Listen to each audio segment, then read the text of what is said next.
আপনাদের সবাইকে আমন্ত্রণ জানাচ্ছি নেক্সাস টেলিভিশনের নিয়মিত আয়োজন চলমান দেখার জন্য। চলমান মূলত রাজনৈতিক বিষয় এবং সমসাময়িক ঘটনাবলী নিয়ে কথা বলে থাকে।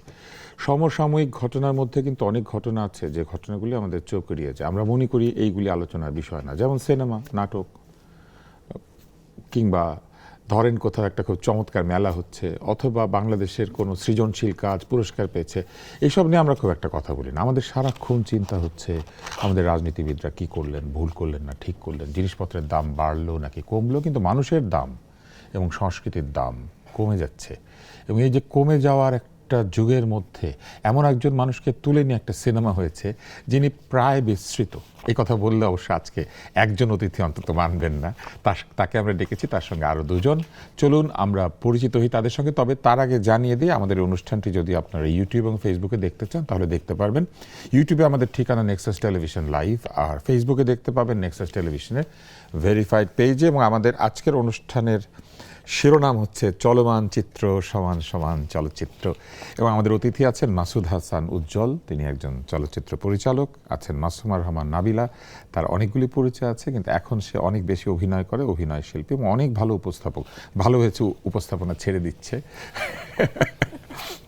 এবং খায়রুল বাশার, অভিনয় শিল্পী।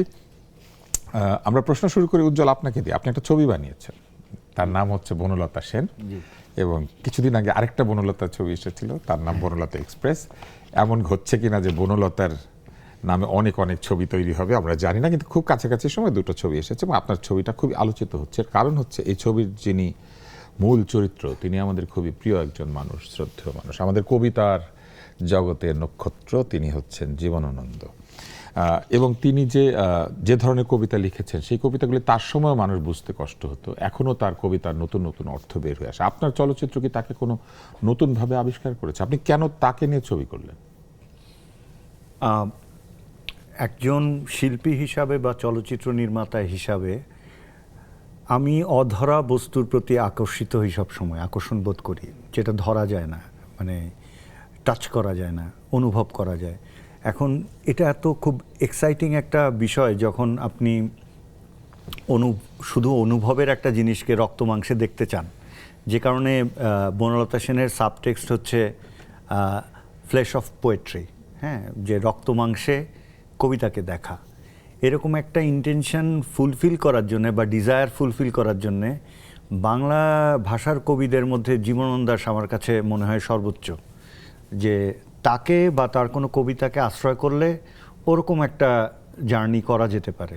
সেটা আমার একটা ইন্টেনশন ছিল, যে জীবনানন্দ দাশকে নিয়ে যত না কাজ করা, বনলতা সেন তার সবচেয়ে সর্বাধিক চরিত্র, হ্যাঁ বিখ্যাত চরিত্র, হ্যাঁ বিখ্যাত কবিতার চরিত্র, যেটা আসলে কবিতাটা পড়লে রক্ত মাংসে তাকে এক্সপ্লেন করা খুব কঠিন। সুতরাং ওই রবীন্দ্রনাথের ভাষায় কঠিনেরে ভালোবাসিলাম, তো ওটা করতে চেয়েছি আর কি। আপনি একই সাথে প্রযোজক, জি, এবং এই ছবিটি অনুদানের অর্থে তৈরি করার কথা ছিল, কিন্তু আপনি শেষ পর্যন্ত নিজের সম্পদ দিয়ে ছবিটা তৈরি করেছেন, অনেক বেশি খরচ করেছেন। আপনি ঝুঁকি নিলেন কেন? লোকজন বলে যে এরকম ছবি ব্যবসা সফল হয় না, লোকে বলে যে এরকম ছবি আসলে মানুষ বোঝেও না, কিন্তু আপনি একটা বড় ঝুঁকি নিয়েছেন, আর্থিক ঝুঁকি, নিজে প্রযোজনা করেছেন কেন? এটার পেছনে ধরেন আমার পরের ছবির নামটাও, আগের ছবির নামটাও টানতে হয়। ওইটার টাইটেল ছিল 49 বাতাস। তো ঋগ্বেদে মরুদ্গণ হচ্ছে 49 ভাই, তো তারা কিন্তু কোনো কিছু শুরু করলে তাদেরকে থামানো যেত না, তারা পূর্বাপর চিন্তা করতো না। তা আমার চারিত্রিক বৈশিষ্ট্য ওইটা খুব বিদ্যমান, যে আমি যেটা দেখতে চেয়েছি, যেটা করতে চেয়েছি, নো ম্যাটার হোয়াট আমাকে করতে হবে। তার জন্যে যদি নিজের সর্বনাশও হয়ে যায় আমাকে থামানো যাবে না। ফলে ওই জায়গা থেকে করা আর কি। না, আপনি সেরকমই, আপনি থামবেন না, না আমি থামবো কিছু না। শুরু করলে আপনি শেষ করতেই হবে, দরকার হলে নিজেকে শেষ করে হ্যাঁ, দেবেন। দরকার নিজেকে খুবই আমি মনে করি যে এটা একটা খুবই সাহসের ব্যাপার। আমি এরকম ঝুঁকি কোনোদিন নিতে পারতাম না। নাবিলা, আপনার কাছে আসি। বনলতা সেনের আপনি চরিত্র, মূল চরিত্র, আপনি কখনো ভেবেছেন আপনি বনলতা সেনের মতো, কিংবা বনলতা সেনকে কল্পনা করেছেন? প্রথমত আপনি আমাকে আপনি আপনি করে বলছেন না, আমি আপনি আপনি করে বলছি না, এখানে সবাইকে আপনি করে বলছি। এটা বললেই সবাই খুব হয়ে যায়, কারণ বলে যে আপনি আমাকে তুমি বলেন, কিন্তু অনুষ্ঠানের জন্য আপনি, আচ্ছা ঠিক আছে তুমি বলছো। হ্যাঁ, তুমি কি কখনো ভেবেছো যে, আমি প্রথম কাউকে তুমি বলছি, হ্যাঁ তুমি কি কখনো ভেবেছো যে তুমি বনলতা সেনের মতো? না, আমি এভাবে কখনো ভাবিনি। কিন্তু পরিচালক ভেবেছেন। পরিচালক কি আমাকে বনলতা সেনের মতো ভেবেছেন? কেমন ভেবেছেন? সম্ভাবনা ভেবেছেন। সম্ভাবনা ভেবেছেন, আচ্ছা। তো পরিচালক আসলে সম্ভাবনার মতোই ভেবেছেন, আমি যেটা বুঝতে পেরেছি। এবং আমি চাই আপনি সিনেমাটা দেখুন। আমি দেখবো। আমি সাধারণত কিছু না দেখে বা না পড়ে আসি না। আজকে অন্ধের মতো এসেছি, কারণ আমি তো জীবনানন্দ দাশকে চিনি, অতএব আমি ধরে নিয়েছি যে তাকে চিনলেই হবে। কিন্তু আমার মনে হয় ছবিটা দেখতে হবে। আমি দেখবো, অবশ্যই দেখবো। সিনেমাটা দেখলে আসলে যারা দেখেছেন তারা বুঝতে পেরেছেন বা বোঝা যাবে দেখলে যে আমাকে আসলে বনলতা সেনের একটা সম্ভাব্য একাধিক চরিত্রে আসলে দেখা গিয়েছে। তো ঠিক বনলতা সেন নয়, তবে এটা একটা বনলতা সেনের খোঁজ, যেটার অবয়বটা হয়তো আমার চেহারা ছিল। তো এই কবিতাতে তো তার একটা বর্ণনা আছে। জি, আসলে কি এরকম বর্ণনার নারী পাওয়া সম্ভব? কারণ তিনি যেভাবে বর্ণনা করেছেন, আসলে কি সম্ভব? আমরা খায়রুল বাশারকে জিজ্ঞেস করি। ছেলেরা হয়তো একটা কল্পনা করে তার প্রেমিকার একটা চেহারা কিংবা স্ত্রী, বান্ধবী। এবং বনলতা সেন তো অবশ্যই এক রোম্যান্সের চরিত্র। এখানে একটা প্রেম আছে, একটা না পাওয়া আছে, একটা বেদনা আছে, দুদণ্ড শান্তির কথা আছে। জি, এটা নিয়ে আকবর আলী খানের একটা বইও আছে, যেখানে উনি অন্যভাবে বনলতাকে দেখেছেন। হ্যাঁ। তো বনলতা সেন উনি তো আসলে আমাদের কাছে একটা প্রশ্ন, আসলে উনি কে, আসলে কে, এবং ওনাকে যেসব উপমায় আসলে আমাদের কবি জীবনানন্দ দাশ প্রকাশ করেছেন, তো ওইভাবে আমি আমার লাইফে দেখি নাই আসলে কাউকে। হ্যাঁ, তো আসলে বাস্তবে সম্ভব কি না এটা, এই যে প্রশ্ন বললাম যে এটা একটা প্রশ্ন, এখন বাস্তবে সম্ভব কিনা এটা আমার কাছেও আসলে প্রশ্ন এখনো। আমি ক্লান্ত প্রাণ এক, চারিদিকে জীবনের সমুদ্র সাফেন, আমাকে দুদণ্ড শান্তি দিয়েছিল নাটোরের বনলতা সেন। এই যে মানুষটার কাছে গেলে শান্তি পাওয়া যায়, যে মানুষটা না, এখানে তো উনি শান্তির কথা বলেছেন, যেই নাবিক দীর্ঘ সমুদ্র যাত্রা শেষে দিশেহারা হয়ে ওনার কাছে পৌঁছান, তো সেই দিশেহারা নাবিকের আশ্রয় হয়ে উঠছেন বনলতা সেন।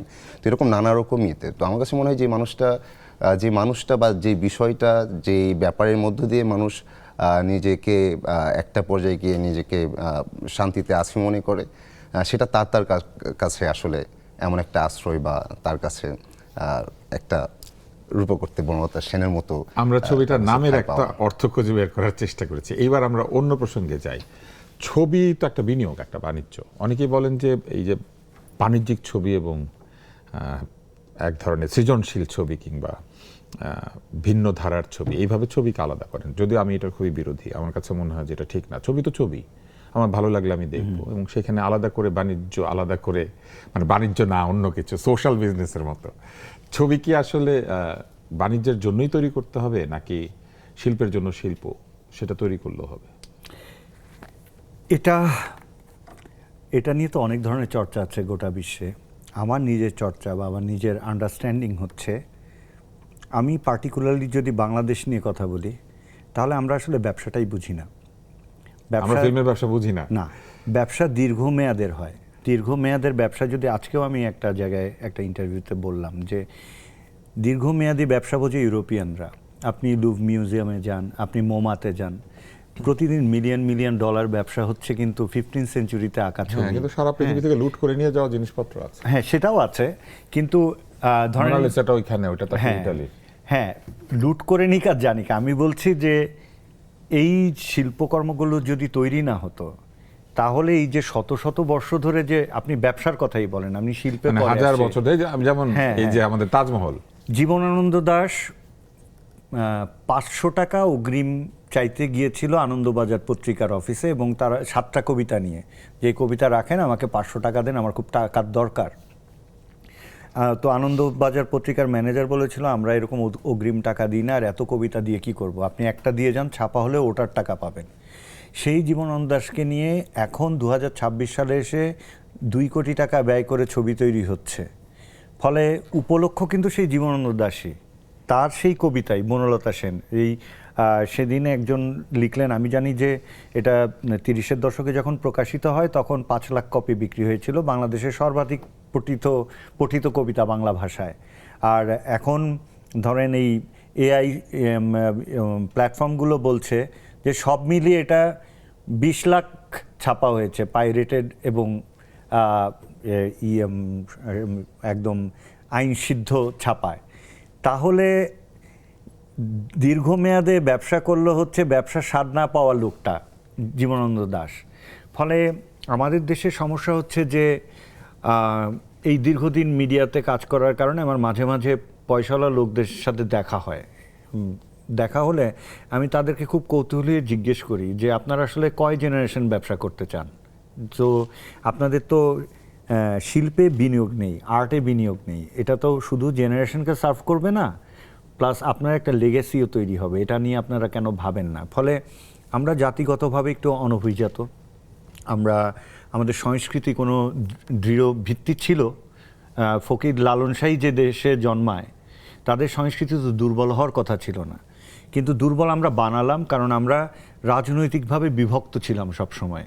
তো একটা আমার বাবা সবসময় বলতেন যে আলেকজান্ডারের উদাহরণ দিয়ে বলতেন, তার নামে বিভিন্ন কিংবদন্তি আছে, এরকম একটা আছে যে উনি এই ভারতবর্ষে এসে বলেছিলেন যে এদেরকে খুব সহজে শাসন করা যাবে কারণ এদের আকৃতি প্রকৃতি কোনো কিছু এক না, সুতরাং এরা সবসময় বিভাজিত হবে, বিভক্ত হবে, যেটা পরে ব্রিটিশরা আমাদের উপর প্রয়োগ করে। ফলে আলেকজান্ডার এখানে থাকেন নাই, চলে গিয়েছে। হ্যাঁ, চলে গিয়েছিলেন এবং গঙ্গা অতিক্রম করে এই পাশে আসার চেষ্টা করেন।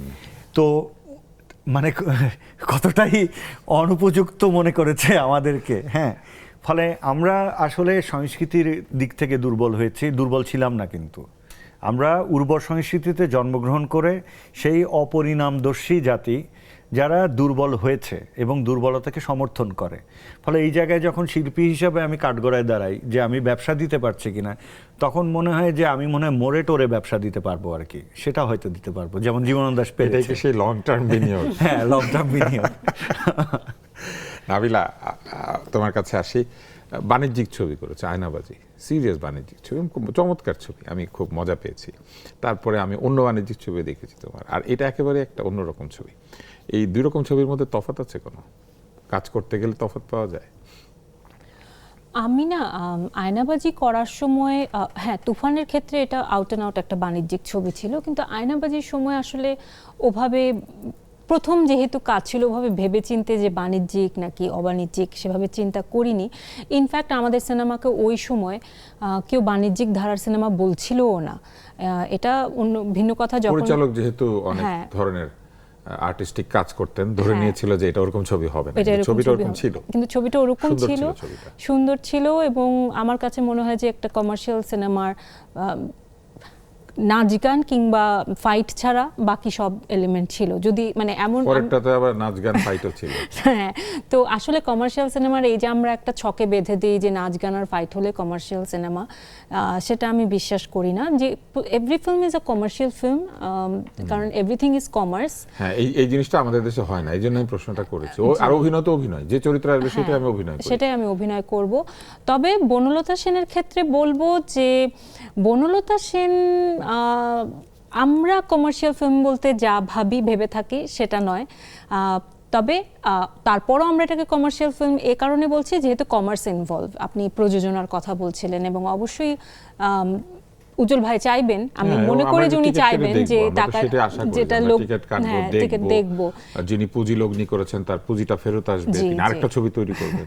জি, বাট অ্যাজ অ্যান আর্টিস্ট আমি আসলে অত বাণিজ্যিক ছবি নাকি বাণিজ্যিক ছবি না এই চিন্তা করে কাজ করি না।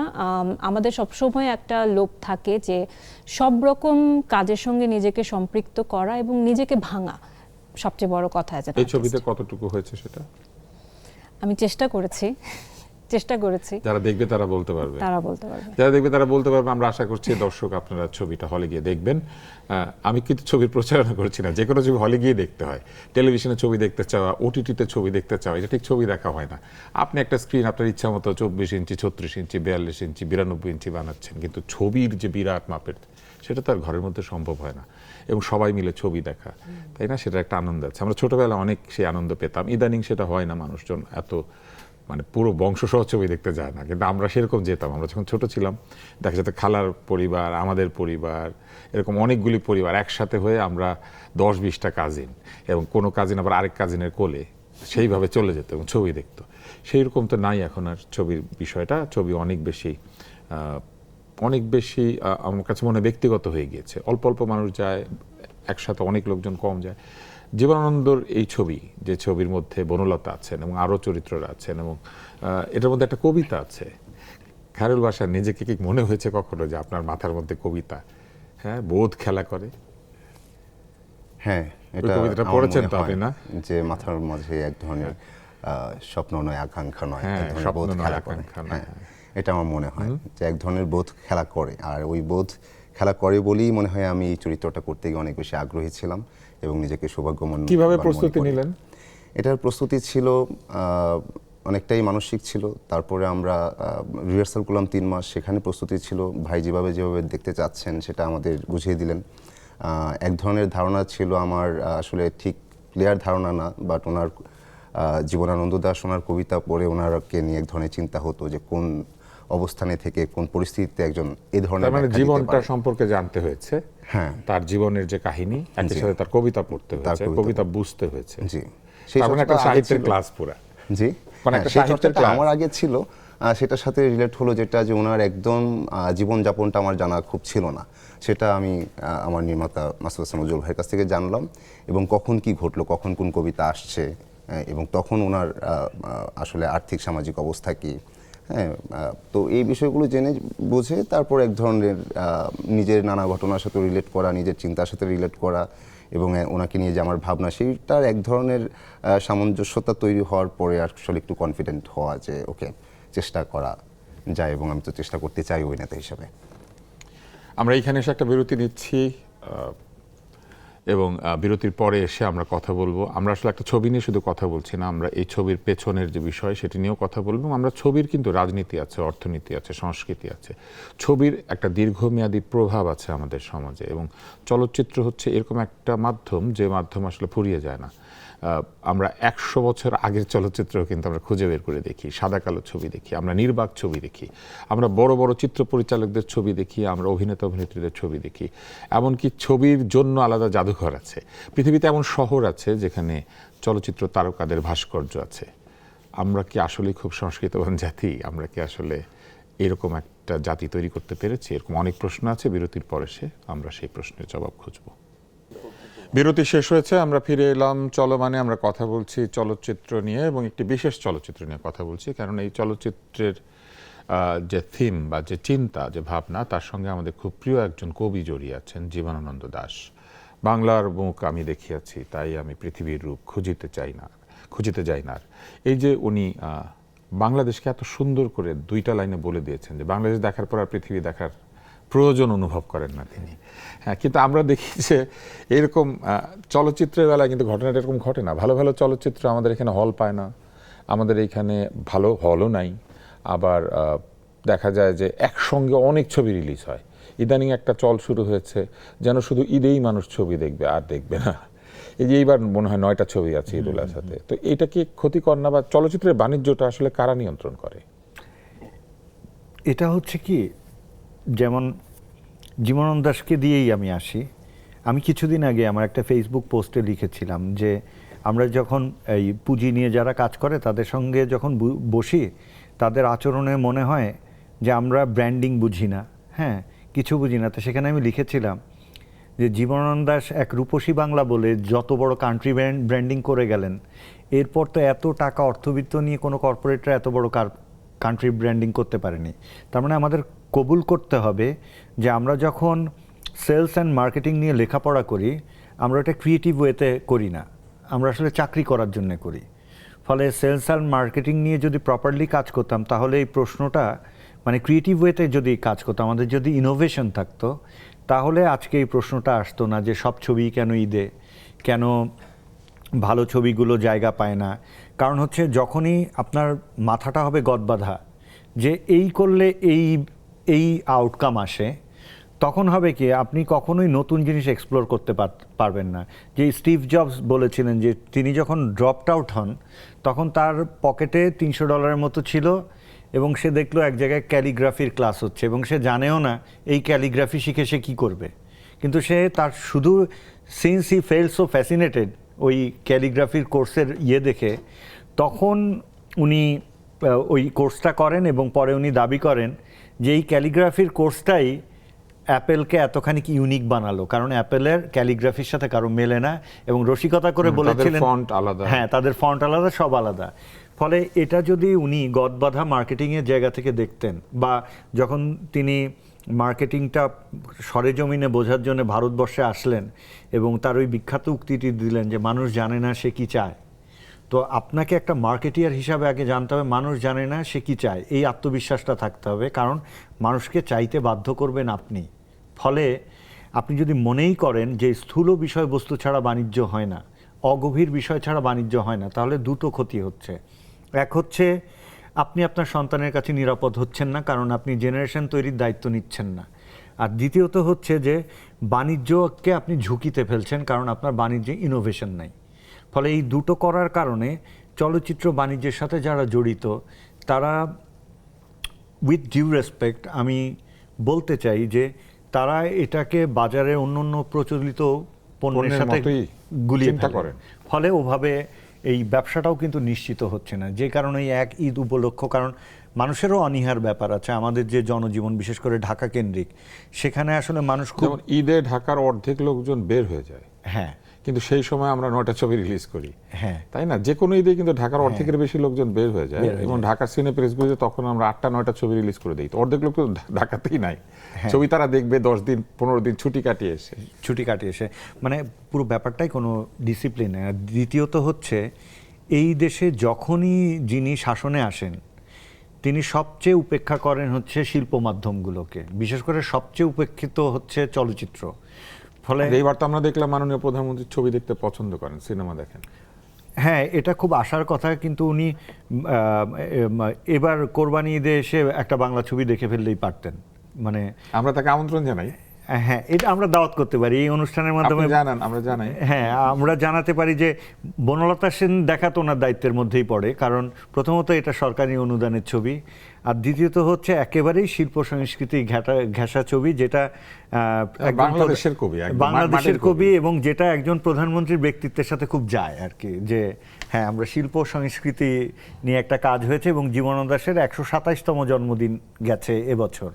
ফলে এটা একটা জাতীয় পর্যায়ের সেলিব্রেশন হওয়ার কথা ছিল, কিন্তু আমরা অতখানি তাগিদ অনুভব করিনি, কারণ ওই যে আপনার সঙ্গে আমার অনুষ্ঠান শুরু হওয়ার আগে কথা হচ্ছিল যে রবীন্দ্রনাথের পিছনে ইনস্টিটিউশন ছিল, কিন্তু জীবনানন্দ দাশ বা অন্য কোনো জায়গায় ইনস্টিটিউশনালি তাকে পুশ করা হয়নি কোথাও। ফলে এটা না হওয়ার ফলে এখন আমরা যেহেতু জানি যে আমাদের মাননীয় প্রধানমন্ত্রী চলচ্চিত্র ভালোবাসেন, তাহলে বাংলা চলচ্চিত্রে একটা বড় ঘটনা আমরা চেষ্টা পেরেছি কি না জানি না, তো এটাকে উনি প্যাট্রোনাইজ করতে পারেন চাইলে। কিন্তু বাংলাদেশে এমন জায়গা আছে যেখানে ছবি দেখাতে নিলে বাধা দেয়, সেই জায়গাটার নাম ব্রাহ্মণবাড়িয়া।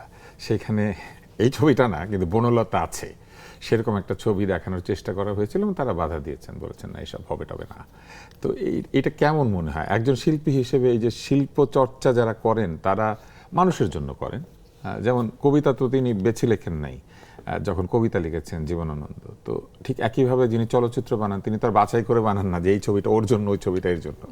হ্যাঁ, কিন্তু কেমন লাগে এই যে আসলে কি শিল্পী হিসেবে স্বাধীনতা অনুভব করো বাংলাদেশে, বোঝো যে তুমি স্বাধীন শিল্পী হিসেবে?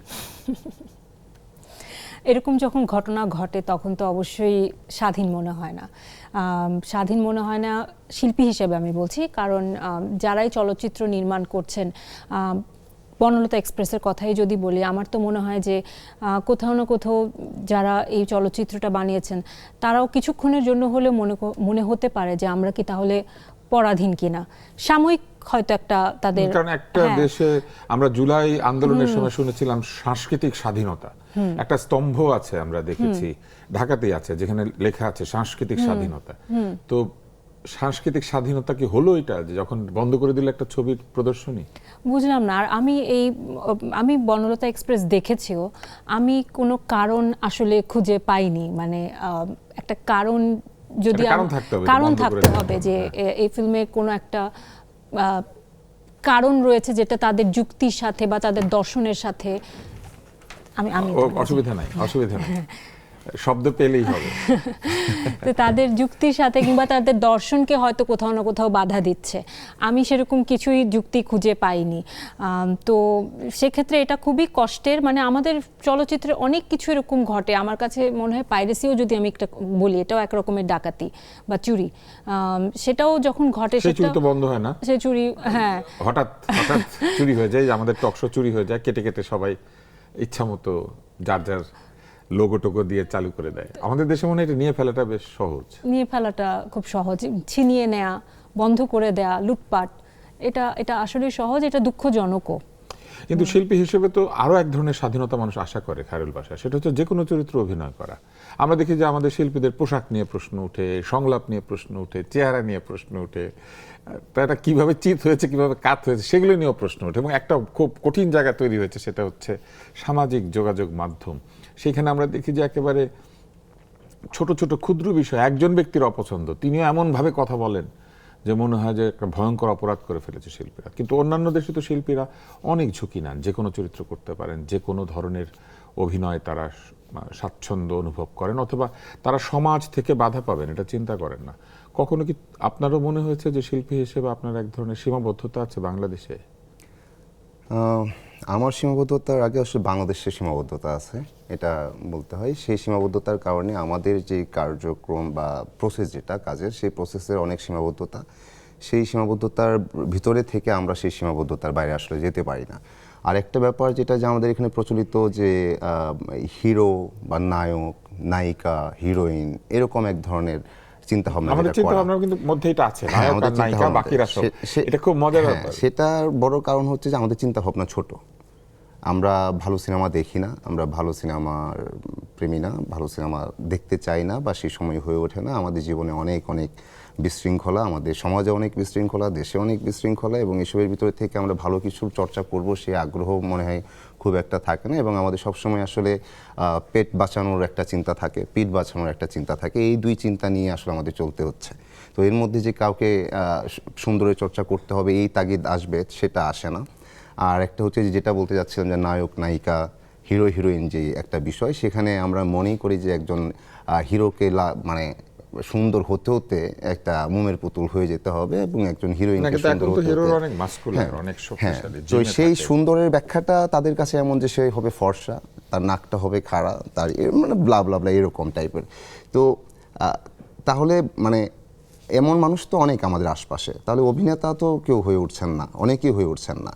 তো এটা তো আসলে মগজের চর্চা হওয়ার কথা। তো সেই জিনিসটা আমাদের দর্শকরা চিন্তা করেন না, যে কে বিষয়টাকে কিভাবে মিনিংফুল করে তুলছেন বা কতটুকু তুলছেন।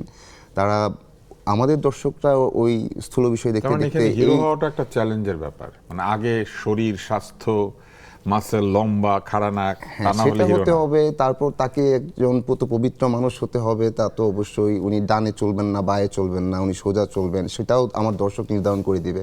উনি কোন কাজ করবেন করবেন না সেটাও নির্ধারণ করে দেবে। উনি চুল বড় রাখবে না ছোট রাখবে, এটাও দর্শক করে দেবে। বড় চুলে ভালো লাগে না, ছোট চুলে ভালো লাগে, বা ছোট চুলে ভালো লাগে না, বড় চুলে ভালো লাগে। যখন সে ছোট করে তখন এই আসবে যে বড় চুলেই ভালো ছিল। আর ইদানিং তো হিরোরা আরেকটা কাজ করেন, আগে আমরা দেখতাম যে ছবির খুনগুলি ভিলেনরা করে, এখন তো হিরো নিজে খুন করতে থাকে। ভিলেন বেচারা, কে ভিলেন আমরা বুঝি না, কে খলনায়ক আমরা বুঝি না। হিরো অভিনব পদ্ধতিতে খুন করতে থাকে, করতে করতে করতে করতে নায়িকাকে শুদ্ধ খুন করে ফেলে। আমার কাছে মনে হয় যে হিরো আসলে বা নায়ক কাকে বলা উচিত, যারা আসলে 10টা মানুষের দায়িত্ব নেন। হ্যাঁ, আমাদের ফ্রিডম ফাইটাররা হিরো। আমাদের যারা প্রশাসনিকভাবে অনেক বড় বড় দায়িত্ব, আমাদের নিজেদের জীবনে হিরো আর ফিল্মের হিরোরা একরকম না। না, এরকম তো আমাদের সিনেমার হিরোরা এমন আসার কথা যে তার পরিবারের দায়িত্বটা অন্তত ঠিকঠাক নিয়েছে, বা এই সমাজের হয়ে কিছু কথা বলছে, যেটা আসলে আমাদের বলা উচিত বা শোনা উচিত, বা যেটা আমরা জানি তারপর আরেকবার রিকল করিয়ে দেয়া তার বক্তব্যে, এরকম হওয়া উচিত। এখন আমাদের হিরোরা যে সবচেয়ে বেশি আগ্রাসী হবে, যে সবচেয়ে বেশি দুর্ধর্ষ হবে, তাকেই যে সবচেয়ে বড় করে চিৎকার দিতে পারবে, তাকে মনে করি যে হ্যাঁ সে অভিনয়টা করলো। ধরেন একটা গল্প হচ্ছে যেখানে চরিত্রটা খুব অসহায়, যেদিকে যায় কথা শুনে, সে দরিদ্র, তাকে মানুষ লাথি উষ্টা দেয়, শেষে গিয়ে সে চিৎকার দিল যে আর কত, এবার আমার পালা। তো এটার রিভিউ হবে এমন যে সে চলনসই, তার অভিনয় চলনসই ছিল, কিন্তু শেষে গিয়ে ফাটিয়ে দিলেন। তো এই চলনসই হচ্ছে যেখানে সে মানে খুবই মাইল্ড অ্যাক্টিং করছে সেটা অ্যাক্টিং এর পর্যায়েই পড়ে না, সেটার জন্য যে মগজ খাটাতে হয় এটা আমাদের দর্শকের জানা মানে আমাদের এখানে এখন অভিনয়ের ক্ষেত্রে অনেক ছবিতেই বুদ্ধির চাইতে অনেক বেশি শক্তি কাজ করে, শক্তি কাজ করে বেশি। এটা ফাইট ডিরেক্টরের কাজ অনেক বেশি, আমরা থাকে। ওইদিকে যাচ্ছি। ওইদিকে Even যাচ্ছি। আমাদের এখন নাটকেও যেটা হয় যে একটা ছোট গল্প থেকে একটা নাটক হওয়ার কথা, যে একটা বিষয়কে নিয়ে সেটার শুরু এবং পরিণতি বা সমাধান, কিন্তু নাটকটাও আমরা নিয়ে যাচ্ছি না এটা সিনেমা না এটা নাটক, এমন একটা পর্যায়ে। নাটক হওয়ার কথা সমাজে নানা ছোট ছোট বিষয় অসঙ্গতি নিয়ে হওয়ার কথা, হ্যাঁ, আমাদের জীবনের নানান ঘটনা আমাদের নিয়ে জীবনের হতে নানা পারে। ঘটনা নিয়ে হওয়ার কথা, যেটা ছোট্ট পরিসরে যেটা শুরু হলো এবং সমাধান বা পরিণতির দিকে গেল। তো আমাদের নাটকও এখন ধরেন যে এমন পর্যায়ে চলে যাচ্ছে যে না এটা সিনেমা না এটা নাটক, না মানে এরকম একটা দোয়াসলা জায়গায় চলে যাচ্ছে। তো এগুলো আসলে কনসার্নের বিষয়, কিন্তু জানি না যারা ভাবার কথা ওনারা নাটকও ভাবেন ছোট কিনা। ছোট ছোট ছোট রিল হয়ে যায়, হ্যাঁ। নাটকের একটু একটু সেটা আমরা প্রচারের দেখি, স্বার্থে পুরোটা হয়, দেখতে সেটা পারি না। প্রচারের স্বার্থে হয়, হ্যাঁ, হতে পারে। আমরা এখন একটা ছোট জায়গাতে যাব, সেটা হচ্ছে বিজ্ঞাপন। বিরতিটা ছোট্ট, আমাদের অনুষ্ঠানটা বড়, একটু পরে ফেরত আসছি। আমরা যাইনি মোরে আজও, তবু কেবলই দৃশ্যের জন্ম হয়। এবং আমাদের জীবন তো আসলে অনেকগুলি দৃশ্য, একটার পর একটা দৃশ্য। আমরা সেটাকে দৃশ্য মনে করি না, কারণ আমরা বিনা পয়সায় দেখি। আমরা এখানে অভিনেতা অভিনেত্রী। শেক্সপিয়ার বলেছিলেন না যে এটা একটা রঙ্গমঞ্চ, যেখানে আমরাই অভিনেতা অভিনেত্রী, আমরাই দুঃখের গান গাই, এবং সবচেয়ে আনন্দের, সবচেয়ে মধুর সঙ্গীত আসলে বেদনার সঙ্গীত। আমি একটু জানতে চাই, পুরস্কার তো একটা বেদনা এবং একটা আনন্দ। চলচ্চিত্র পরিচালনা যারা করেন, প্রযোজনা করেন, এমনকি যারা অভিনয় করেন, আমাদের এখানে কি পুরস্কারগুলি ঠিক মতো হয়? এটা অনেকেই বলতে চায় না, তাহলে যদি পুরস্কার হলে আরো খেপে, আরো পুরস্কার না দেয়। কিন্তু আমি ধরে নিচ্ছি যে উজ্জ্বল সব ঠিক মতো বলে। হ্যাঁ, আমি ঠিক মতো বলি এবং আমাকে বেশিরভাগ মানুষ অপছন্দ করে এসবের জন্য। তো পুরস্কার জিনিসটাই তো সারা দুনিয়ার পুরস্কারই একটা হাস্যকর বিষয়। নিচ্ছে যেমন পুরস্কার নেয়নি, হ্যাঁ, ফলে পুরস্কারের মতো হাস্যকর বিষয়ের পিছনে আমাদের ছুটতে হয়। কোনো না কোনো কারণে আমরা হচ্ছে প্রতিষ্ঠার কাছে খানিকটা নতজানু। মানে আমি ধরেন একটা পুরস্কার আজকে পেলে আমাকে দেখার দৃষ্টিটা বদলাবে। যেমন আমি বনলতা সেনের এক ধরনের চর্চা দেখতে পাচ্ছি এবং আমার প্রতি মানুষের দৃষ্টিভঙ্গির পরিবর্তনও দেখতে পাচ্ছি, অথচ গত 22 বছর ধরে আমি একের পর এক এ ধরনের কাজই করে গেছি। হ্যাঁ, কিন্তু তার মানে কি আপনাকে গুরুত্বপূর্ণ করবে কোনো না কোনো প্রতিষ্ঠান, যতটা না আপনার কর্ম তার চেয়ে বেশি আপনার প্রতিষ্ঠান। ফলে পুরস্কার সেখানেও গুরুত্বপূর্ণ হয়ে ওঠে। যেহেতু গুরুত্বপূর্ণ হয়ে ওঠে এবং এখানে প্রতিষ্ঠা একটা বিষয়, সেহেতু এটার রাজনীতিটাও কঠিন হবে, এটাই স্বাভাবিক। তার মানে পুরস্কার পাবার যোগ্যতার চেয়ে পুরস্কার ছিনিয়ে আনবার যোগ্যতাটা এখানে বেশি জরুরি। মানে আপনাকে প্রথমত একটা চেনা মুখ হতে হবে, প্রতিদিন দেখা মুখ হতে হবে, এবং আপনাকে প্রমাণ করতে হবে যে পুরস্কারটা নিশ্চিত করার জন্য আপনি অনেক বেশি পরিশ্রম করেছেন, যে পরিশ্রমটা আপনি হয়তো আপনার কাজে করেননি। ফলে সেরকম একটা প্রক্রিয়া আমাদের দেশে হয়, সব দেশেই হয়। আমাদের দেশে মানে পুরস্কার আমরা খালি পাওয়ার নিজেদের জন্য একটা আলাদা পরিশ্রম। হ্যাঁ, ওইটা আলাদা পরিশ্রম, এটা গোটা বিশ্বে আছে। এই পৃথিবীর এত দামি দামি ফেস্টিভ্যালগুলো, এইগুলো কোনো কিছু এসব থেকে মুক্ত না। সেটা হয়তো আমাদের মতো এত নগ্ন না, কিন্তু সেটাও একটা, যেটা নিয়ে আমি সবখানেই বলি যে 78-এ এডওয়ার্ড সাইদের যে বইটা ওরিয়েন্টালিজম অ্যান্ড আর্ট, এইটা তো আসলে সারা বিশ্বের ফিল্ম ফেস্টিভ্যালকে আপনি এই দিয়েই মূল্যায়ন করতে পারেন। ফলে পুরস্কার এই বলে আমি ঝুঁকিও নিলাম পুরস্কার পাবো কি পাবো না, কিন্তু এটা বলাটা জরুরি যে পুরস্কার কিন্তু একটা ফাঁদ, এবং এই ফাঁদে পা দিয়েছেন মানেই হচ্ছে আপনি কোথাও না কোথাও আপনার শিল্পচর্চায় কোনো না কোনো একটা কম্প্রোমাইজ করে ফেললেন। সত্যজিৎ রায় একটার পর একটা পুরস্কার পেতেন, কম্প্রোমাইজ করেছিলেন নাকি আসলে তাকে চিনে ফেলেছিল এই পশ্চিমা বিশ্ব, নাকি দারিদ্র ছিল ছবিতে? এটা বললে আমি একটু বিতর্কিত হব, কিন্তু বিতর্ক তৈরি করতে চাই, কিন্তু আমি একটু বলতে চাই। একটু আগেই আমি ওরিয়েন্টালিজমের কথা বললাম, আর তারপরেই আপনি ওরিয়েন্টালিজমের উদাহরণ দিয়ে দিলেন। হ্যাঁ, কারণ আমি পড়েছি বইটা। হ্যাঁ, সত্যজিৎ রায়ের আমরা অনেক অসামান্য কাজ দেখেছি। যেমন আমি যদি বলি খুব কনসেপচুয়ালি হাই, হীরক রাজার দেশে, এরকম মেটাফরিক প্রেজেন্টেশন সরকারি অর্থায়নে আপনি রাজতন্ত্রের বিরুদ্ধে, স্বৈরতন্ত্রের বিরুদ্ধে এরকম একটা ছবি বানিয়ে ফেললেন, বা গুপিগাইন বাঘাবাইনের মতো ছবি, বা আপনি কর্পোরেট ইকোনমি দেখার জন্য আমরা মহানগর দেখতে পারি। এরকম যে ছবিগুলো সত্যজিৎ করলেন, মূল্যায়নটা হতে হলো পথের পাঁচালী দিয়েই। ফলে এখানে আপনি কিন্তু ওরিয়েন্টালিজমকে অস্বীকার করতে পারছেন না। ফলে সত্যজিৎ রায়ের মূল্যায়ন যে ওরিয়েন্টালিজমের বাইরে গিয়ে খুব হয়েছে, ব্যাপারটা কিন্তু এরকম না। ফলে আমরা সত্যজিৎকে ধারণ করি, উদযাপন করি, কিন্তু আমার মনে হয় যে কোথায় কি হচ্ছে সমালোচনার জায়গাও উন্মুক্ত থাকা দরকার। আমি বলছি না সত্যজিৎ পুরস্কার পেয়ে বরং যত বড় মানুষ তত বেশি আলোচনা সমালোচনা তাকে নিয়েই তো হবে। হ্যাঁ, তাকে নিয়েই হবে, সেটাই। মানে রবীন্দ্রনাথকেও তো পানি পাড়ি দিয়ে অনেকগুলো কার্পেট নিয়ে ব্রিটিশ রানীর সঙ্গে দেখা করতে হয়েছে। এই বাস্তবতার বাইরে তো আমরা কেউ নই। ফলে পুরস্কারটা আমার কাছে সবসময় এরকম একটা প্রশ্নবিদ্ধ জায়গায়। নাবিলা, পুরস্কার নিয়ে তোমার কি অনুভূতি? কারণ পুরস্কার তুমি পেয়েছো কিছু, আবার এমনও তো আছে যে অনেক পুরস্কার হয়তো আশা করেছো, পাও নাই। পুরস্কার কি আসলে শিল্পীকে উৎসাহ দেয়, কিংবা এই ছবির জন্য তুমি পুরস্কার পেতে পারো বলে আশা করো? পুরস্কার অবশ্যই উৎসাহ দেয়। আমি এটা নিয়ে কি বলবো? আচ্ছা, বিগত হওয়ার কিছু না, আমি প্রশ্নটা সহজ করি। সেটা হচ্ছে পুরস্কার পেতে তো একটা কষ্ট করতে হয়, উজ্জ্বল বলেছেন। কিন্তু পুরস্কারের জন্য তো প্রথম কষ্টটা করতে, অভিনয়টা ভালো করে করতে হয়, কিংবা কাজটা ভালো আমরা করে যখন করতে হয়। আমি যদি আমার কথা বলি, আমি যখন কাজ করি, বা আই থিঙ্ক আমার সাথে বাসারও যেহেতু অভিনয় করে, সেও একমত হবে, আমরা কাজ করার সময় কিন্তু এটা ভেবে চিন্তে করি না যে এটা পুরস্কার পাবে, বা এটা তার আমি পুরস্কার পেতে পারি। কিন্তু আমরা দেখি যে পুরস্কার দিয়ে অনেক ভালো মন্দ ঠিক করা হয়, অ্যাওয়ার্ড উইনিং, সারা পৃথিবীতে কিন্তু অ্যাওয়ার্ড উইনিং অ্যাক্ট্রেস, ইভেন নমিনেশনেও বলা হয় অস্কার নমিনেটেড, হ্যাঁ 5 টাইমস নমিনেটেড, হয়তো পুরস্কার পায় নাই, তবু বলে 5 বার নমিনেটেড হয়েছিল। পুরস্কার জিনিসটা এক ধরনের ভ্যালু অ্যাড করে ডেফিনেটলি, এবং প্রত্যেকেই চায় যে তার সাথে, তার নামের সাথে সে ভ্যালু অ্যাডিশনটা হোক। হ্যাঁ, আমিও পুরস্কার পেয়েছি, যেটা যখন পেয়েছিলাম তখন আশা করিনি, কোনো ন্যাশনাল অ্যাওয়ার্ড বা জাতীয় স্বীকৃতি পাইনি, সেটা পেয়েছি। সেটার অনুভূতি মানে নিঃসন্দেহে অন্যরকম। কিন্তু আমি দর্শক হিসেবে যেটা বলতে পারি, যে সময়ের সাথে আমার যেটা মনে হয়েছে যে অনেক রকম অ্যাওয়ার্ড অনুষ্ঠান এখন হচ্ছে, আমি ন্যাশনাল অ্যাওয়ার্ড বাদে বলছি, অনেক রকম অ্যাওয়ার্ড অনুষ্ঠান এখন হচ্ছে। কিছু ক্রেডিবল অ্যাওয়ার্ড অনুষ্ঠান সহ বাকি অনুষ্ঠানগুলো যখন দেখি, মাঝে মাঝে আমি যখন দর্শক হিসেবে দেখি যে কেউ একজন পুরস্কার পাচ্ছে, বা আমি আশা করছিলাম অন্য কারো নাম, সেটা 1 বছর 2 বছর হতে পারে, কিন্তু যখন সেটা প্রতি বছর ঘটে, শুধু এটা আমি আমার দেশের কথা বলবো না, আমি ছোটবেলা থেকে বারবার পুরস্কার পেতে থাকে, আমরা বেশ অবাক হই। হ্যাঁ, এটা একটু অবাক। বাংলাদেশে কয়েকজনই শুধু গান লেখে, বাকিরা লেখে না, কয়েকজন শুধু সুর দেয়, বাকিরা দেয় না। এক্স্যাক্টলি। বা যদি এমনও হয় যে ভোটিং, এখন একটা বিষয় আছে ভোটিং, তো খুব স্বাভাবিকভাবে যে যার ফ্যান বেস যত বড়, ফলোয়ার্স যত বেশি, সে তত বেশি ভোট পাবে, তার কাজ ওই বছরে কেমন হলো তখন সেটা মুখ্য হয়ে দাঁড়ায় না।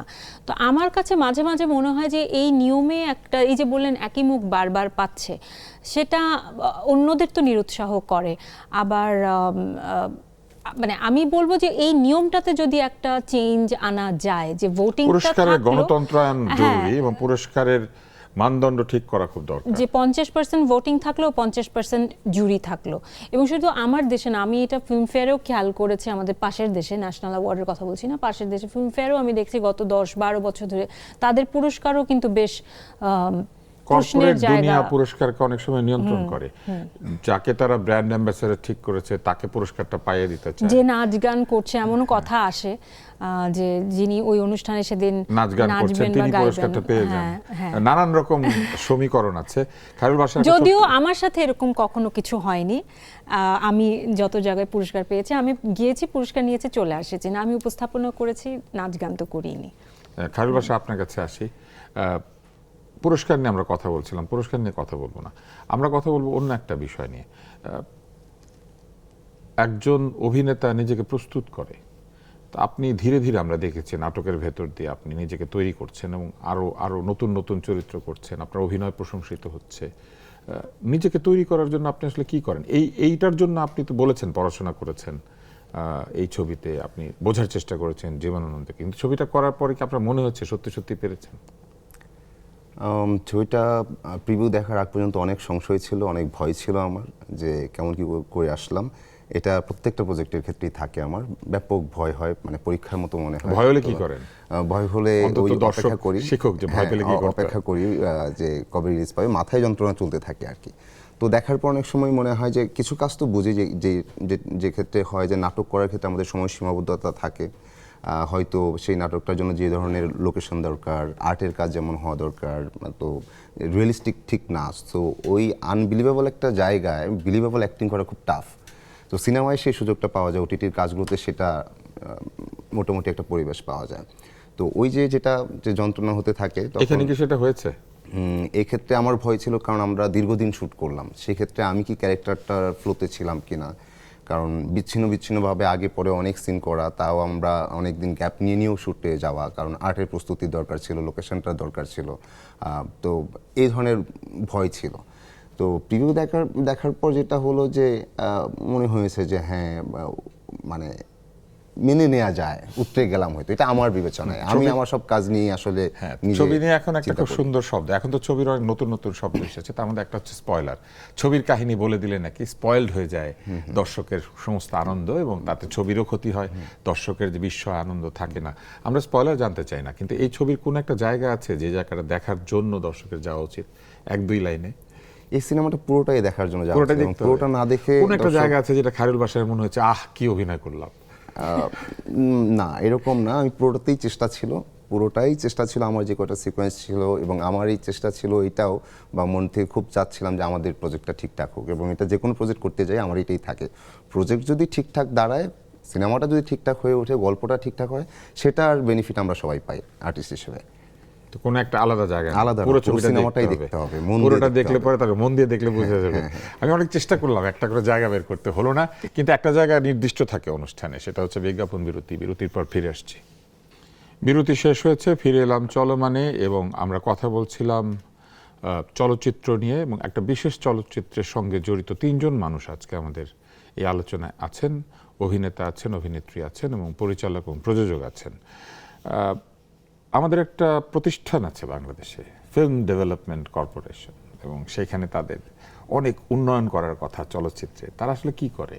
আমাদের এখানে ভালো হল নাই, 150টার মতো হল, এবার নাকি মেরামত টেরামত করে 170টাতে পৌঁছানো গিয়েছিল, এবং তার অর্ধেকের বেশি আসলে কারিগরিভাবে একদমই ভালো নয়। হলগুলির পরিবেশও উন্নত না, হল আরামদায়ক না, এরকম আছে। এবং তার সঙ্গে যুক্ত হয়েছে চুরি হয়ে যায় ছবি। লোকজন দেখুক আর না দেখুক, চুরি করে সেটা ছেড়ে দেয় বিভিন্ন জায়গাতে, পাইরেসি বলে এটাকে। তো এফডিসি তাহলে কি করে? না তারা ছবি পাহারা দিতে পারে, না তারা ছবি দেখানোর ব্যবস্থা করতে পারে, না তারা ছবিকে কারিগরি সহায়তা দিতে পারে। এফডিসির আসলে কি করা উচিত? নাকি শপিং মল বানাচ্ছে? ধরেন এখন বানাচ্ছে নাকি শপিং মল? হ্যাঁ, আমি শুনেছি ওরকম একটা কিছু, মানে ওখানে মাল্টিপ্লেক্সও থাকবে, শপিং এর জায়গাও থাকবে। আমি শুনেছি, আমি ভুলও হতে পারে, এটা শোনা তথ্য, আমি পুরোপুরি পাশেই মাছের বাজার আছে, খুব একটা সফল হবে না যদি এখানে শপিং মল হয়। হ্যাঁ, এটা হয়ে কি হবে? আমার কিছু অভিজ্ঞতার কথা শেয়ার করি। এটা অভিযোগ না, এটা বাস্তবতা। যেমন আমারটা যেহেতু সরকারি অনুদানে বানানো ছবি, আমার কিছু বাধ্যকতা ছিল। সেটা হচ্ছে পোস্ট প্রোডাকশন এফডিসিতে করতে হবে। আছে কিছু এখানে? তো আমি যেদিন করতে যাই, মানে সেদিনের বাস্তবতা ছিল হচ্ছে যে আমাদের প্রজেক্টটা ওপেন হয় নাই ওখানে। কারণ হচ্ছে আমরা তো খুব মানুষ বুঝবে না আসলে, মানে ছবির যে ডিজিটাল বিষয় সেটা ওখানে দেওয়ার পর ওটা খুলছে না। হ্যাঁ, কারণ আমরা তো খুবই আধুনিক বিষয়ে নিয়ে কাজ করি, মানে আমরা কালকে নতুন আধুনিক ভার্সনের সফটওয়্যার দিয়ে বানিয়ে নিয়ে গেছেন। ওদেরটা কত বছর পুরানো? লাস্ট আপডেট করা হয়েছিল 2011 সালে। তারপরে আমি দেখলাম যে না, ওই অনুদানের যে বাধ্যবাধকতা, আপনাকে ওখানে কাজ করতেই হবে, মানে না করে উপায় নাই। মানে ওখানে আপনাকে পয়সা খরচ করে দেখাতে হবে যে আমি খরচ করেছি, ওটা জলে গেল কি না ব্যাপার না। তারপরে আমি কালার গ্রেডিং করতে বসলাম। তো আমি যেহেতু চিত্রশিল্পী, আমার কালার গ্রেডিংয়ে আসলে আমার কাছে মনে হয় যে মানুষটা যে অপারেট করছে সে ব্যাপার না, কারণ আমার চোখ তো উপস্থিত আছে। তা আমি খুবই আত্মবিশ্বাস নিয়ে কালার গ্রেডিং করে আসলাম।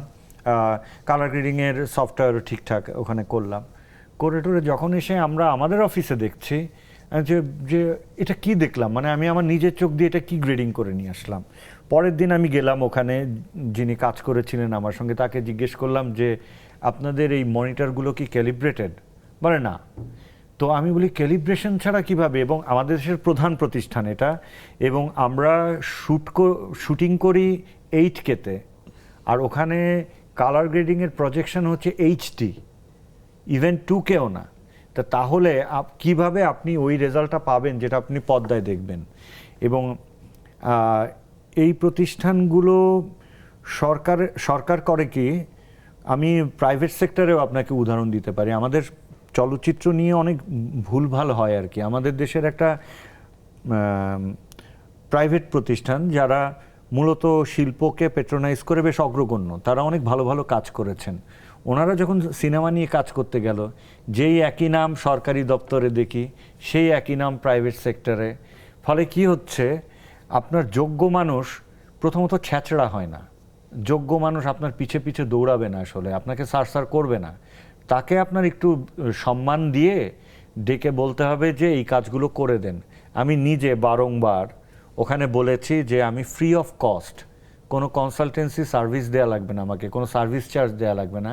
আমি দেশের স্বার্থে, সিনেমার স্বার্থে এই এফডিসিকে টেকনিক্যালি। কিন্তু আপনি এটা বললে শুনবে না, আমি মাঝখানে কথা বলে ফেললাম। আপনাকে বলতে হবে যে কোনো সার্ভিস চার্জ দিতে হবে না, কিন্তু এফডিসির মতো প্রতিষ্ঠান দেখার জন্য বিদেশে ভ্রমণ, সেটা হলে হতো। অথচ দেখেন, আমরা নিজেরা কিন্তু বলছি না মহাযোগ্য ব্যক্তি, কিন্তু আমরা নিজ দায়িত্বে কিন্তু খানিকটা তৈরি হয়েছি। We understand technology, we operate technology. আমাদের এখানে অধিকাংশ মানুষই আপনাদের মতো নিজেরা করে শিখে। আমরা করে শিখেছি। আমাদের ধরেন, আমি যদি এখন বাচ্চু ভাইয়ের কথা বলি, বাচ্চু ভাই একজন সেলফ টট গিটারিস্ট।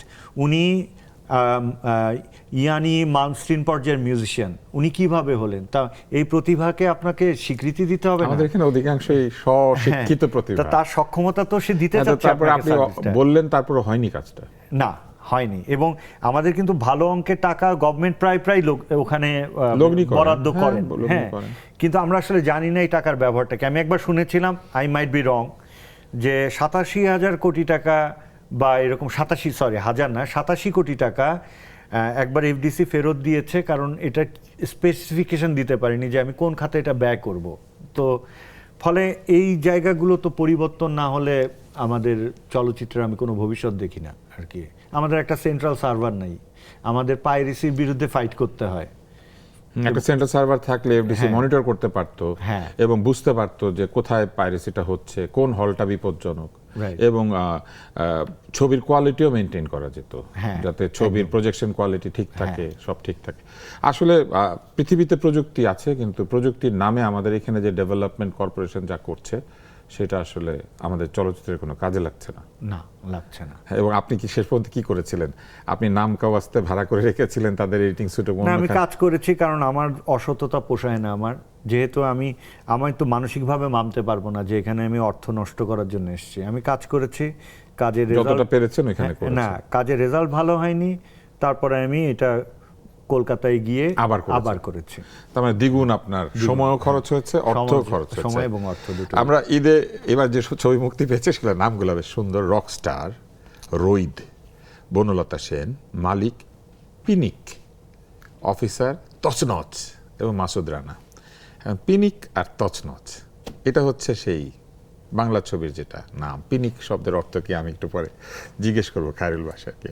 আপনি খুবই ইউনিক অভিনেত্রী। আপনি একই সাথে খায়রুল বাশারের সাথে অভিনয় করেছেন, আপনি শাকিব খানের সাথে অভিনয় করেছেন, এবং বাংলাদেশের ছবির কাহিনী হিসাব হয় না, ছবির কোনো কিছু হিসাব হয় না, নায়ককে এটা শুনেই ছবি হয়, এবং সম্পূর্ণ নায়ক নির্ভর একটি চিত্রশিল্প গড়ে উঠেছে আমাদের এখানে, যে উনি থাকলে সাথে যেই থাকুক। তো আপনার কি মনে হয়, এটা কি বদলাবে সামনে নাবিলা? আমরা কিরকম হবে যে নাবিলা আছে ছবিতে, সেই জন্যই সবাই যাচ্ছে? বদলানো তো উচিত, বদলানো উচিত, কারণ এখন যেটা বুঝতে পারছি যে সময়ের সাথে আসলে মানুষ খুব, এটা ঠিক নয় কিন্তু মানে এটা একটা জাস্ট কথার কথা যে মানুষ কিন্তু এখন খুব সহজে বোর হয়ে যায়। তো এই যে একটা বিষয় যে একজনের নাম দেখে বা নায়ক নির্ভর সিনেমার যে বিষয়টা, আমার খুব বিশ্বাস বা আমার ধারণা এটা ধীরে ধীরে বদলাবে। কারণ আমিও তো দর্শক, এবং আমার সবসময় মনে হয় আমি কখনো কোনো কাজ করতে গেলে আমি আসলেই দেখি না যে আমার কো অ্যাক্টরকে, মেল ফিমেল বোথ, মানে আমি সবসময় যেটা প্রাধান্য দিই সেটা হচ্ছে গল্পকে। আমি সবসময় মনে করি যে স্টোরি হচ্ছে দ্য রিয়েল হিরো। তো আর এখন সময়ের সাথে আমিও দেখছি আমাদের এই ফিল্ম বনলতা সেন এত দুর্দান্ত রেসপন্স পাচ্ছে, এটা মোটেও নায়ক নায়িকা নির্ভর সিনেমা নয়। এবং এখানে একাধিক নারী চরিত্র রয়েছে, ছটি নারী চরিত্র, এবং সবারই কিন্তু সমান মানে গুরুত্ব রয়েছে। তো এটাও আমাদের আবার শিল্পীদেরও এই বিষয়ে আছে। আমি নারী শিল্পীও পেয়েছে যে আরেকজন নারী শিল্পী আছে, তাহলে এটা করতে চান না, এরকম কমপ্লেক্সও আছে। বাট আমার কাছে মনে হয় এগুলো ধীরে ধীরে উতরে যাবে। আমাদের দর্শকরাও কিন্তু মানে একটু হলেও রুচি তাদের বদলাচ্ছে, কারণ ওয়ার্ল্ড সিনেমা এখন তাদের কাছে উন্মুক্ত, তারা বিভিন্ন রকম সিনেমা দেখছে। তো আই বিলিভ যে আস্তে আস্তে গল্পটাই আসল হিরো হবে, এবং তখন নায়ক নায়িকা কে আছে সেটা দেখবে না, দেখবে যে গল্পটা কে, নির্মাতা কে। আমার মনে হয় নির্মাতাও হচ্ছে দ্য রিয়েল হিরো। সো সেগুলো আমি যে স্বপ্ন দেখতে পারি এবং আশা করতে পারি যেমন দিন আসবে। আরেকটা বিষয় আছে, ইদানিং আইটেম গান, আইটেম অভিনেত্রী এটা চালু হয়েছে, খুব থাকে ছবির মধ্যে একটা থাকে, এমনকি বেশ নিস্তরঙ্গ ছবি, তার মধ্যে হঠাৎ একটা ধুমধারাক্কা গান ঢুকে পড়ে। হয় যিনি অভিনেতা, মূল অভিনেতা, তিনি গিয়েছেন বারে, অথবা কোনো কারণে বারের তিনি চলে এসেছেন, কোথাও না কোথাও এটা হতেই হবে এরকম। এবং আরেকটা জিনিস হয়েছে যে যিনি মূল অভিনেত্রী তিনিই দেখা যায় এখন আইটেম গানও নৃত্য পরিবেশন করেন। তো এরকম একটা প্রস্তাব যদি আপনার কাছে চলে আসে, কারণ আমরা এখন দেখছি যে ইচ্ছামতো আইটেম নাচে এবং কোনো চিন্তা ভাবনা করেন। আগে কিন্তু এটা ছিল যে না, মূল অভিনেত্রী আইটেম নাচে না, মানে কি বলে লায়লা ও লায়লা গানের মধ্যে অন্য কেউ আসবে, যিনি মূল অভিনেত্রী উনি আসবেন না। কিন্তু এখন কিন্তু অভিনেত্রীরা এটা করেন, এবং আমার মনে হয় যেটা বেশ প্রভাবিত পাশের দেশ দিয়ে। তো এরকম কখনো আপনার কাছে আসলে আপনি না বলবেন না হ্যাঁ বলবেন? আমি আবারও একই কথাই বলবো যে আমি সবসময় মনে করি যে গল্প হচ্ছে আসল রাজা। গল্পের প্রয়োজনে আপনি যেগুলো বলছেন সেগুলো বেশিরভাগ ক্ষেত্রে আরোপিত থাকে। আমি যেটা বলতে চাচ্ছি যে আপনি যেগুলোর কথা বলছেন বেশিরভাগ ক্ষেত্রেই সেগুলো একটা আরোপিত বিষয় থাকে, কিন্তু নট নেসেসারিলি সবসময় সবকিছু আরোপিত হবে। অনেক সময় আসলে গল্পের সাথেই ব্লেন্ডেড হয়ে যায়। হতেই পারে যে গল্পটা আসলে এমন দিকে ধাবিত হচ্ছে যেখানে হয়তো একটা বারে প্রোটাগনিস্ট গিয়েছে, সেটার সাথে সেটা যদি আরোপিত না হয় এবং সেটা যদি গল্পের প্রয়োজনে হয়, এবং আমি যদি মনে করি যে আমি গল্প দ্বারা কনভিন্সড, আমি আমার চরিত্র দ্বারা কনভিন্সড, যদি আরোপিত না হয় ঝুঁকিটা নেবেন। ঝুঁকির বিষয় না, আমি না জানতে হতো, আমার যে কোনো কিছু শিখতে কোনো সমস্যা নেই। ও খুব চমৎকার। এবার আপনার কাছে আসে, কেউ বললো আপনাকে সেই রকম মাস্কুলার হইতে হবে, নাক খাড়া, ওই রকম মানে হেভি অনেক মাস্কুলার একটা লোক, আপনি ওটা করবেন ছবির জন্য? লোকে মোটা হয়, চিকন হয়, শুকিয়ে যায়। হ্যাঁ, অফকোর্স। আমরা জোকার চরিত্রের জন্য দেখেছি যে একদম শুকিয়ে গিয়েছেন অভিনেতা। আবার আমরা দেখেছি পাশের দেশে, আমরা দেখেছি সালমান খান এত মোটা হয়েছিলেন কুস্তিগীর হওয়ার জন্য। হ্যাঁ, এটা যদি আমি সেরকম গল্প পাই চরিত্রের বিশ্বাসযোগ্যতা তৈরি করার জন্য, অবশ্যই আমি এটা আপনি করবেন, চেষ্টা করবো। হ্যাঁ। এবং আপনার কি মারামারি আছে? যেরকম ছবি ভালো লাগে, ছোটবেলা আমার অনেক ভালো লাগতো। আমার সবই ভালো লাগে, কিন্তু সেই ভালো লাগাটা হয় যখন এই গল্পটা গল্প হয়ে ওঠে। আমরা বাইরের অনেক ফিল্ম দেখি যেখানে টোটালটাই অ্যাকশন ফিল্ম, বাট সেখানে কিছু সংলাপ থাকে যে সংলাপগুলো আমাদের ভাবায়। এবং একটা দুটো বলতে পারবেন? ঠিক এই মুহূর্তে আমি পারবো না। বা তার যেই পরিস্থিতি থাকে, হয়তো সে একজন মানে সিরিয়াল কিলারের কোনো গল্পই যদি থাকে, তো সেই সিরিয়াল কিলার কেন হয়ে উঠলো এবং সেটার তার ব্যক্তি জীবনে প্রভাব কী, সমাজে প্রভাব কী, এবং সেটা কোন সমাধানের দিকে যাচ্ছে, সেই রকম একটা ব্যাখ্যা থাকে টোটাল। বাট আমাদের এখানে সিরিয়াল কিলার হলে কেবলই সিরিয়াল কিলার, যেটা শুনে আসলাম বা মনে হয় যে সে সিরিয়াল কিলার মানে শুরু থেকে শেষ পর্যন্ত শুধু মেরেই যাবে, হঠাৎ একটা গুলি খেয়ে মারা যেতে পারে, এছাড়া কিছু থাকে না। তো সে ধরনের ফিল্ম আমি করতে চাই না অবশ্যই। মানে আপনারা সবাই কাহিনীকে গুরুত্ব দিতে চান, এবং কাহিনী ভালো হলে পরে সেই কাহিনীর জন্য যা প্রয়োজন সেটা প্রয়োজনে নিজেকে ভেঙে তৈরি করতে চান। আমি একদম শেষ প্রশ্ন করে শেষ করে দিব, সেটা হচ্ছে আমার একটা প্রিয় সংলাপ আছে গডফাদার ছবি। আমার কেন জানি এই ছবিটা খুব ভালো লাগে, এটার যে প্রত্যেকটা আমি অনেকবার দেখেছি, যতগুলি পর্ব আছে এটার, এবং সেখানে ওই সংলাপটা আমার খুব ভালো লাগে যে I will make him an offer which he Kant refuse. Marlon Brando খুব ফ্যাসফ্যাসে গলায় বলে I will make him an offer which he Kant refuse. হ্যাঁ, আমি ফেরত দিতে পারে এমন কিছু বলবো না, আমাকে না বলতে পারে এরকম কিছু বলবো না। আপনার কোনো রকম প্রিয় সংলাপ আছে?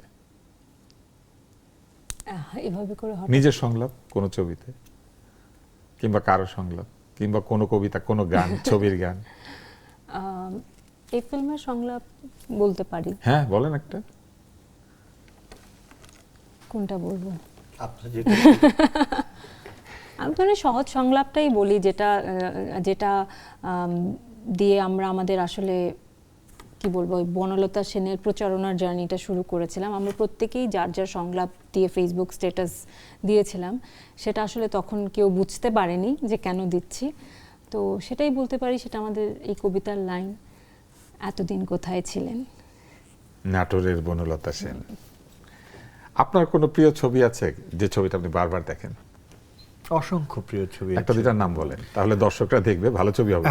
আমি বারবার দেখা ছবির তালিকায় মিরর আছে, আচ্ছা, তারকোভস্কির। তারপরে তারকোভস্কির অবশ্য সব ছবিই আমার বারবার দেখা। হ্যাঁ, তারপরে কালার অফ পমিগ্রানেট আমি জীবনে অনেকবার দেখেছি। তারপর আর একটা সমসাময়িক ছবি, জার্মান ছবি, পারফিউম, ওটা আমার খুব প্রিয়। ইভেন আপনি যখন বলছিলেন প্রিয় সংলাপের কথা, পারফিউমে আমার একটা প্রিয় ওইটাই সংলাপ বলেন, আছে। ওটাতে আমরা অনুষ্ঠান শেষ হ্যাঁ। করব। আমরা পরিচালকের অভিনয় দেখি একটু। My nose is the best nose in this universe, বা না, সংলাপটা ছিল my nose is the best nose in Paris. So এটা একটা প্রোটাগনিস্টের একটা সংলাপ, এটা আমার খুব প্রিয়, মানে এই সংলাপটা আমার খুব পছন্দ। অনেক ধন্যবাদ নাবিলা, খায়রুল বাশার এবং উজ্জ্বল, আপনাদের তিনজনকে। আপনি একটা ভালো ছবি তৈরি করেছেন। ছবিটা আমরা দেখব এবং দর্শকরাও দেখবেন, এবং আমরা আশা করছি ভালো ছবির পাশে দর্শকরা দাঁড়াবেন। একটু আগে যে সংলাপটা বলা হয়েছে, যে প্রোটাগনিস্ট, মূল চরিত্র অভিনেতা বলছেন যে তার নাকটাই হচ্ছে প্যারিসের শ্রেষ্ঠ নাক, কারণ সেই নাক কোন সুগন্ধি কেমন সেটা বুঝতে পারে। চলচ্চিত্র দর্শকদের চোখ এবং মন সেই রকম হতে হবে যাতে তারা ভালো ছবি কোনটা বুঝতে পারেন, ভালো সংলাপ কোনটা শুনতে পারেন, ভালো অভিনেতা অভিনেত্রীকে মূল্যায়ন করতে পারেন, এবং পয়সা দিয়ে টিকিট কেটে ছবি দেখেন এবং পরিবারকে নিয়ে ভালো ছবি দেখতে যান। আমাদের বেশি দরকার হচ্ছে আমাদের পরের প্রজন্ম, আমাদের ছেলে মেয়েদেরকে সংস্কৃতির সঙ্গে পরিচয় করিয়ে দেওয়া, ভালো গান শোনানো, ভালো ছবি দেখানো, ভালো একটা চিত্র প্রদর্শনী আসলে সেখানে শিল্পীদের আঁকা ছবি দেখতে নিয়ে যাওয়া, অথবা ভালো কোনো সৃজনশীল জায়গাতে যদি সৃজনশীল মানুষেরা একত্রিত হন তাদের কথা শোনানো। সৃজনশীলতার মধ্যেই মানুষ বেঁচে থাকে। আলু, পটল, টমেটো আমাদের প্রত্যেক দিন কাজে লাগে, এটার দাম আমাদেরকে অনেক ভোগায় কিংবা নানাভাবে আমাদের জীবনকে প্রভাবিত করে। কিন্তু মনে রাখতে হবে, মানুষ আলু, পটল, টমেটোর জন্য জন্মায় নাই, মানুষ জন্মেছে সৃজনশীল কাজ করার জন্য, এবং সৃজনশীলতার মধ্যে দিয়েই মানুষ মানুষ হয়ে উঠেছে। চলমানের আজকের অনুষ্ঠান যারা দেখেছেন, ভালো লাগলে তো লেগেছে, না লাগলে কিছু করার নেই। আমরা আজকে তিনজন সৃজনশীল মানুষকে অনুষ্ঠানে ডেকেছিলাম। ভালো না লাগলেও এদের সঙ্গে আমাদের কথা বলতে হবে, শুনতে হবে, দেখতে হবে এবং ভালোর পাশে দাঁড়াতে হবে। আপনাদের সকলকে অনেক অনেক শুভেচ্ছা।